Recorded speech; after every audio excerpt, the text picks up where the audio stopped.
Hello, আসসালামু আলাইকুম। আমি নাহিয়ান আহমেদ। বন্ধুরা, আজকে একটা মজার একটা বিষয়টা হচ্ছে এই যে আমার মা হচ্ছে ঘরের রাঁধুনি। হচ্ছে দেখেন, হচ্ছে আজকে হচ্ছে আচার বানাইতেছে, আমের আচার। গতকালকে হচ্ছে অনেকগুলো আম নিয়ে আসছে। তো হচ্ছে আমি সকাল উঠে দেখতেছি হচ্ছে আমের আচার বানাইতেছে। তো এ হচ্ছে আমের আচার, এই যে সরিষা, তারপর হচ্ছে আদা রসুন, এই যে এখন হচ্ছে সরিষা তেল দিতেছে, চিনি দিবে।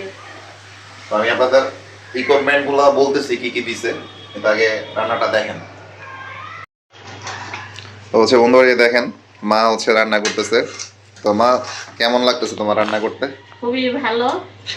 এই আমের আচার খুব সুস্বাদু, কিন্তু এটার মধ্যে 2 কেজি আম আমার এখানে আছে, 100 গ্রাম সর্ষে, বড় বড় 2টা রসুন, ধনিয়া, জিরা, আদা বাটা, তারপরে কিছুক্ষণ পর আমি চিনি দিব আধা তো কেজি। এটা হইতে কতক্ষণ লাগতে পারে?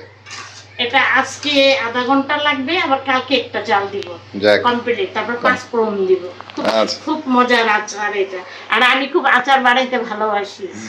আমার মা হচ্ছে সবসময় আর কি আচার বানায়, ওনার হাতের আচার আসলে অতুলনীয় স্বাদ। এই যে দেখেন আচারের কালারটা দেখেন, এখনো হয় নাই, জাস্ট হচ্ছে মাত্র সেট করছে। তো হচ্ছে এটা হয়ে যাবে। তো দেখেন হচ্ছে যে হাত দিয়ে নাড়তেছে।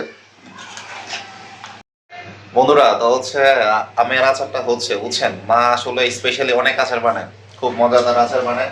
তো ওনার হাতের আচার আসলে অতুলনীয়, মায়ের হাতের আচার। তো হচ্ছে আমের আচার, এটা মনে হয় খুব সম্ভবত মিষ্টি আচার বানাইতেছো না? হ্যাঁ, এটাকে কাশ্মীটা আচার বলে। এখানে হ্যাঁ, এখানে আর 100 গ্রাম শসা আছে, বড় 2টা রসুন, জিরা, ধনিয়া, আর তারপরে চিনি দিব, তারপরে শুকনা মরিচ আছে, 5 ফোড়ন আছে, ওটা লাস্টে দিব। আবার এই যে আচারের এই ম্যাগি মশলাটা। আচ্ছা আচ্ছা, তো হচ্ছে সব প্রসেস মানে ম্যাগি মশলা দিয়ে আর কি আচার বানাবে। তো বন্ধুরা হচ্ছে আচারটা হোক, আচারটা হলে অবশ্যই হচ্ছে আমি যখন খাবো আপনাদের সাথে শেয়ার করার চেষ্টা করবো। তো হচ্ছে মা হচ্ছে আচারের জন্য স্পেশাল, তো হচ্ছে অনেক আচার বানায়, উনি হচ্ছে আচার লাভার বলতে পারেন, আচারের মাস্টার। তো যাই হোক, সবাই আমাদের জন্য দোয়া রাখবেন, ঠিক আছে? আমার জন্য দোয়া করবেন, আর আমার চ্যানেলকে আপনারা সাবস্ক্রাইব করবেন, বেশি বেশি করে লাইক দিবেন, শেয়ার করবেন। বাই বাই, দেখা হবে আবার।